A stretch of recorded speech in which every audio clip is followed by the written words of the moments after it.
What's up, guys? It's Sleepy of Sleepy's Planet. And after the last Australia video, I've been really interested in the ninth circle of hell known as Australia. This video seems to be all about a toad, which I'm guessing is venomous. It's called the toad that broke Australia. Yeah, that's my best bet, is that it's going to be brightly colored and venomous. Yeah, so let's see how exactly a toad of all things broke a place with gigantic spiders, crocodiles, actual dinosaurs. Yeah, I don't know. I don't know how this is gonna go. Australia is home to some of the deadliest animals on the planet. But what if I told you there's one creature they all fear?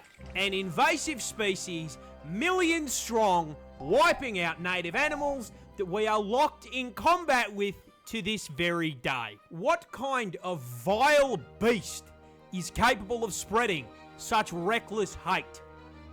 The answer is this fat fucking toad. Wait, But how did that big fucking chungus. this war begin? Well, Let's back that up real quick. Wait a sec. is this This is the thumbnail. Okay. So initial thoughts. Obviously this thing is like venomous or something. Its hide looks tough, like its skin looks tough. But it's gotta be slow as fuck because it's fat, right? Like what is this little dude doing? Like, fat fucking toad? But how did this war yeah, begin? let's Well, find out. to answer your question, we're gonna have to go way back. The year is 1866. We are in the land down under, and our story begins the same way many tragedies do, with the British. You see, having gone hippity-hoppity, your ancestral home is now my property around 90 years back, the Brits were in full swing, rampantly colonising the country. And part of that included agriculture. Now, they brought with them many crops, but the important one in this story is sugarcane. Sugar was valuable, not only for trade, but also because, tea, right? well, the fucking tea isn't going to sweeten itself, is it? Yeah. Fucking butcher. But you see, sugarcane only grows in the heat, which ruled out the south of the country. This is gonna sound crazy, but I never realized that Australia had cold weather. It also likes humid Yeah. environments, which ruled out Western Australia, which left them with one option. And so, the cane farmers loaded up their first Stardew Valley save in Queensland in 1866. But the farmers ran into an issue. You see, Queensland is home to these nifty little bugs called Dermalopida albahertum. These are native beetles that hit their macros by munching on plant leaves. So when cane farmers joined the Queensland Minecraft server and set up a f***ing Hermitcraft-sized farm, Oh, yeah, they the ate all of beetles their sugar. were in heaven and set to work demolishing the plant leaves. That's Now, a funnily snail. enough, the adult bugs weren't actually the problem. Sugarcane leaves hold all value. But the problem is that with such an abundant food source, the bugs started multiplying, laying their eggs around the base of the Giggity. plants. These eggs hatched into larvae. And unlike the grown-ups, these little worms don't Got eat to the leaves. fucking- They eat the roots. And so the Oh. sugarcane starts getting absolutely fucking spit roasted. And the farmers can do nothing but watch as sugarcane yield plummets through the floor along with their profits. This whole situation really pissed off the farmers, who banded together, went to the Australian government, and told them to fucking fix it. Sir, a horde of creatures is destroying the cane fields. And so, the Queensland government founded the Bureau of Sugar Experimentation Stations, or That has to be fake, right? Bureau of Sugar Experiment Stations. Australia. Australia, what? The BSES in 1900. This team of crack scientists then immediately set out trying to solve the very same issue every single Factorio player faces. This place is covered in bugs. They are breaking my shit. How do I violently slaughter the local wildlife in order to expand capitalism and my profit margins? The BSES pondered this question for 25 fucking years. They tried spraying chemical insecticides. Didn't work. They tried injecting insecticides into the soil. Didn't work. They tried releasing the fucking cordyceps fungus. And it still didn't work.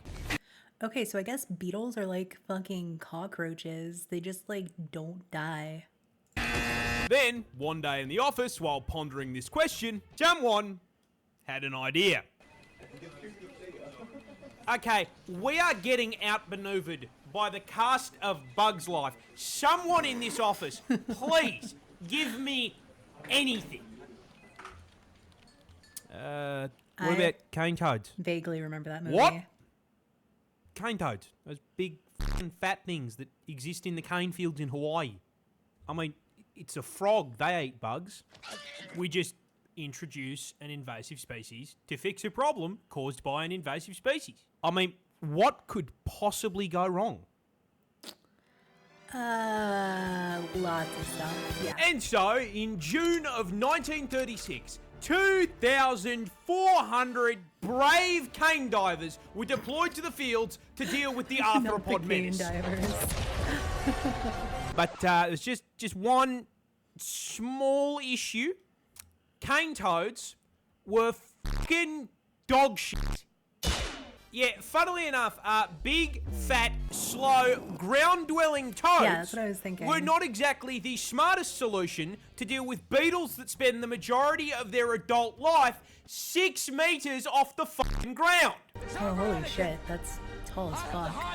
On top of that, cane toads don't dig for food either, so they didn't eat the larvae. Now, this all sounds like information that should have come up during the research and study phase of the plan.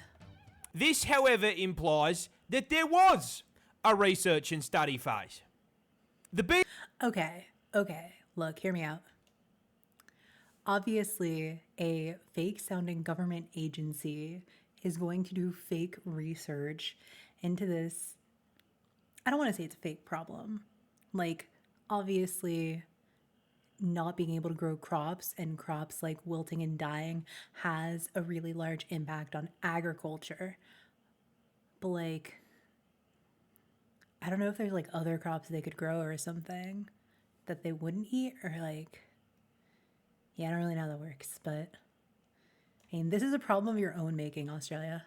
BSES did not conduct a single fucking study on environmental impact before releasing an army of cane toads.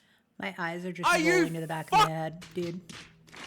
This complete absence of brain cells caused a rather spectacular domino effect of ecological fuck-ups, and it's going to teach you a valuable lesson about invasive species. You see, while the cane toads barely ate what they were supposed to, they did eat.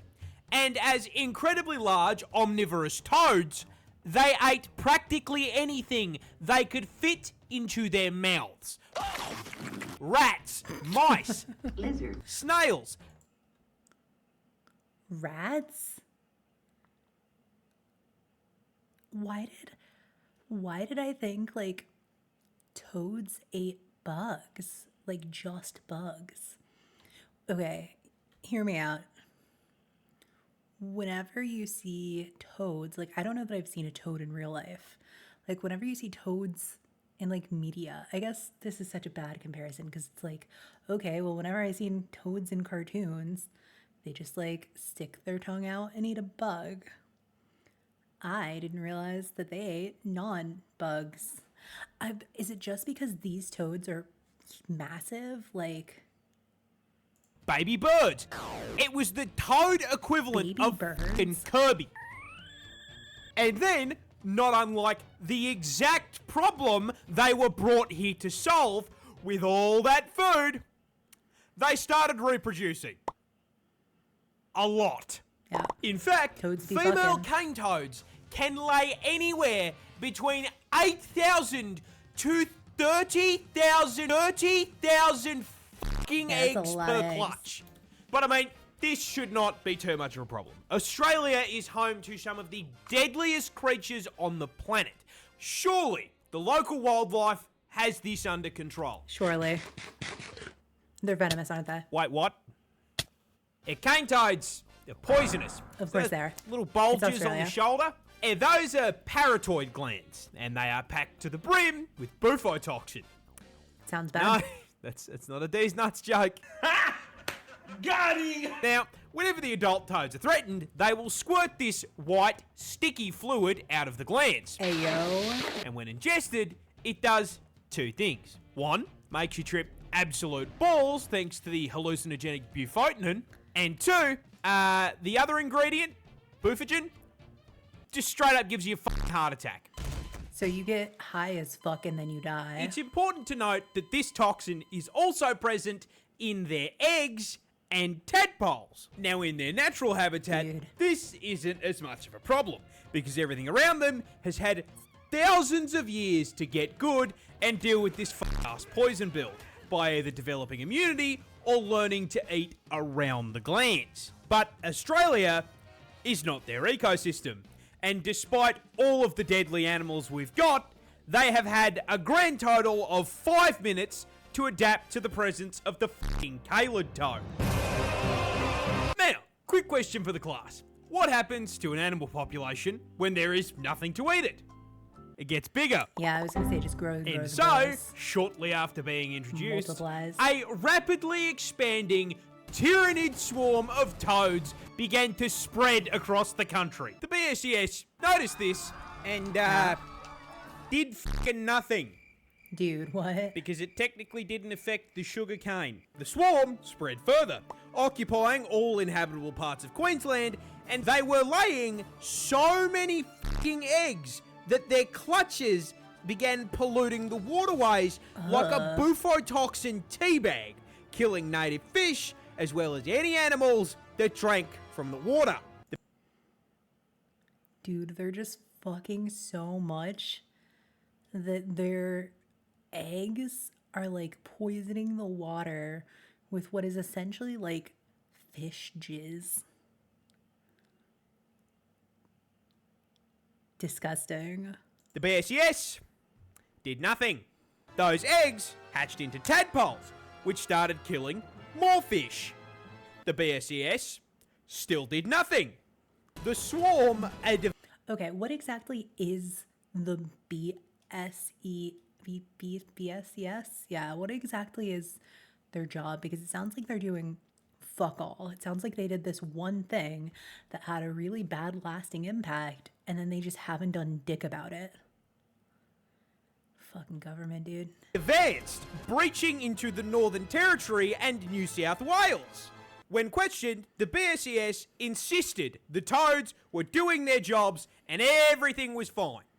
By the 1980s, the toads were like now 50 starving years. out or just fucking eating local wildlife and one-shotting anything that tried to eat them. And considering, at this point, there were 5 fucking million of them, that Holy happened a shit. lot. So, with local wildlife being absolutely fucking decimated, the BSES was forced to acknowledge that maybe, just maybe, Listen, 50 years of this up. bullshit but, for them. oh well, everyone makes mistakes. agree that they Nothing fucked we up? can do about it. No! They left it for the government to clean up. Sir, a second Aren't horde they of part of the creatures has government? escaped the cane field. Fuck! Yeah, they realised just how much damage was being done and in 1986 began funneling federal funds into controlling the population. They tried trapping and physically removing the toads, but unless they had 5 million traps, that wasn't going to do shit. Biological warfare was proposed in the form of releasing viruses and parasites, but was shot down because it would do just as much damage to the native wildlife. And so, the toad front continues to advance to this day. So where does that leave us? Now, like Short answer 2026? is kind of fucked. Cane toads now threaten a total of 75 native species, and they've even driven populations of animals like the northern quoll to complete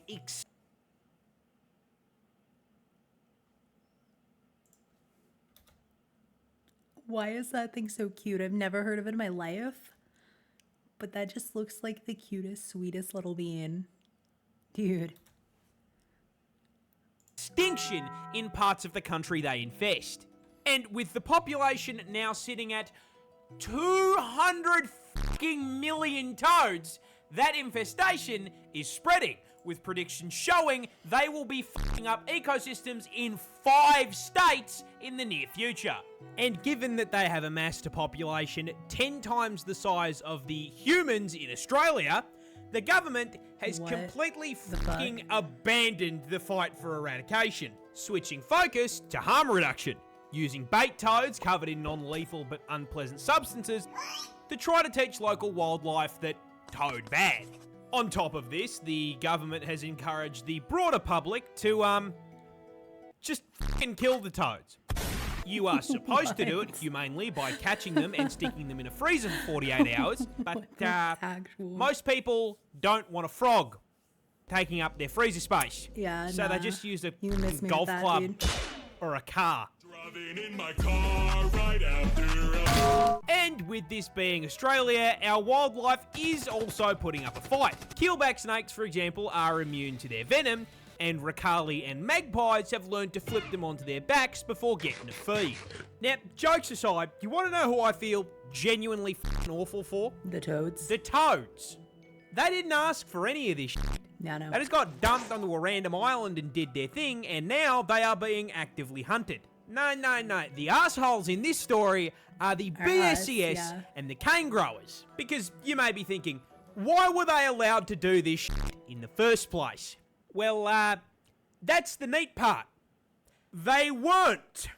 The federal government banned the fucking idea when they came up for it in 1935, based on the advice of entomologists who rightly presumed the toads would become a bigger fucking issue than the beetles. But the BSCS and the cane growers lobbied to have the ban lifted in 1936. We are stuck in permanent toad combat because these dickheads looked at scientific advice and went, nah. You have got to be fucked.